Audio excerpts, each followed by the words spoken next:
Apa kena kau?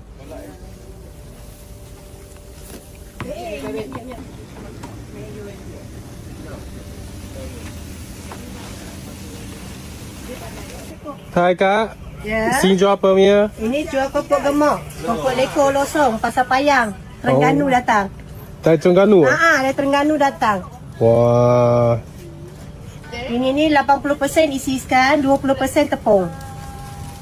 ni ikan apa ni guna? Ini biasa dia campur selayang, tenggiri, kembung. Oh, semua dari Terengganu lah. Ini semua daripada Terengganu.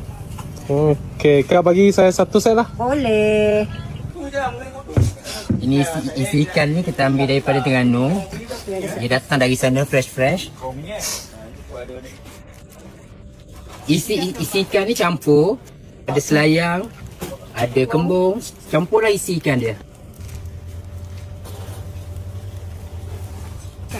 So sekarang Kak buat apa? Ini akan nak kena gentil lah. Gentil ni keropok. Tempe Bulat-bulatkan dia. Oh, so Kak dari Terengganu ke? Ya, saya orang Terengganu. Kak berapa isi you guna untuk satu keping? Dalam 43 gram. Oh, Kak boleh tahu berapa berat dia ke? Dan tak ada timbang lah. Dah pandai bajet. Saya baca. Dah pandai bajet dia. Berapa lama Kak sudah buat ni? Ini dalam 6 bulan lah. Oh, gemuk punya keropok dia macam baru lah. Ini keropok baru lagi ni. Dia bentuk-bentuk baru.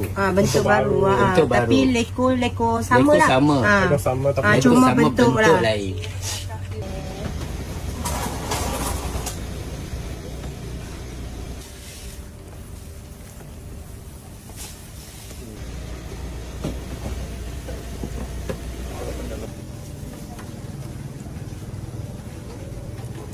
satu hari boleh jual berapa?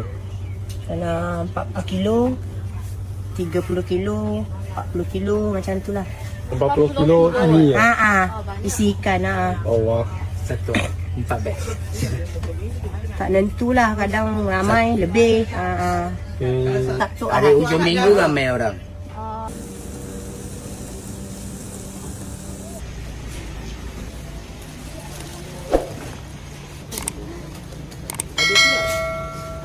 Ada.